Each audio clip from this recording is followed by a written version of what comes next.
మీకు స్వతంత్రం తెచ్చిన ఏదుడే ఆయన. గాంధీ, సుభాష్ చంద్రబోస్ అలాంటి గొప్ప వాళ్ళలో లిస్టులో ఉండాల్సిన ఆయన. మీరు కేసీఆర్ నుండి వాళ్ళు వచ్చి ఒక ఛాన్స్ అడిగారు, 2 ఛాన్సులు అడిగారు, 3 ఛాన్సులు అడిగారు, ఒక ఛాన్స్ అడిగిన రాష్ట్రాలు ఏమైపోయినాయి చూస్తున్నారా? కర్ణాటక, ఆంధ్ర. నేను తెలంగాణను చూసినప్పుడు కొండలు, రాళ్ళు, గుట్టలు, పుట్టలు తప్ప ఏం లేవు. ఏంది ఇప్పుడు తూర్పుగోదావరి, పశ్చిమ గోదావరి పోటీ పడుతుంది. లారీలు వెళ్తుంటే తూర్పుగోదావరి, పశ్చిమ గోదావరి పోటీ పడుతుంది. రోడ్డు మీద గడ్డి. ఒకప్పుడు గడ్డి చూసేవాళ్ళం కాదు, రాళ్ళని చూసేవాళ్ళం. పచ్చగా పచ్చదనం వెలిగిపోతుంది. రాష్ట్రానికి, దేశానికి ఎన్నోముక రైతు.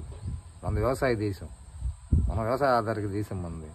వ్యవసాయం మనకు ఆధారం. రైతు ఎన్నెముక అయితే ఆ ఎన్నెముక అయ్యి రైతుకే ఇతను ఎన్నెముక అయ్యి నీటిని అందిస్తా. రైతు బాగుంటే దేశం బాగుంటుంది. రైతుగా డబ్బు ఉంటే బంగారు కొట్టేవాడు డబ్బు ఉంటుంది. బంగారు కొట్టే డబ్బు ఉంటే ఆర్టీసీవాడిగా డబ్బు ఉంటుంది. ఆర్టీసీవాడి డబ్బు ఉంటే ఆటోవాడిగా డబ్బు ఉంటుంది. ఆటోవాడిగా డబ్బు ఉంటే చిల్లర కొట్టేవాడిగా డబ్బు ఉంటుంది. ఈ సర్కిల్ అంతా డబ్బులు తిరగాలంటే రైతుగాడే డబ్బు ఉండాల్సింది. రైతుకి ఏం కావాలో ఏది కావాలో చేస్తూ ఉన్నాడు. ఇటు నిరుద్యోగులకు చూస్తే ఎక్కడ ఉద్యోగాలు, హైటెక్ సిటీ అయ్యని ఇయ్యని ఉద్యోగాలు, మంచి మంచి ఉద్యోగాలు వాళ్ళకి ఇస్తున్నాయి. ఇటు వ్యవసాయం బాగుండే, రైతులు బాగుండే, వాడేవాడు ఒక ఛాన్స్ అడిగాడని చేస్తే ఏమైద్ది? నాయన్ని మార్చుకుంటా ఉంటాయా? అమ్మని మార్చుకుంటావా? ముసలిది అయిపోయింది, 10 సంవత్సరాలు ఉంది, 70 ఏళ్ళు అయింది, ఈ అమ్మని చెప్పి కొత్త మంది తెచ్చుకుంటా.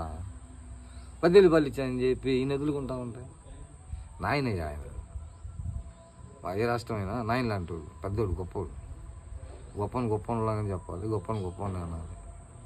నమస్తే దొరా. థ్యాంక్స్ స్వామి. గురుస్వామి, ఇతను మా గురుస్వామి వెంకట్రావు, ఇతని పేరు ఒంగోలు.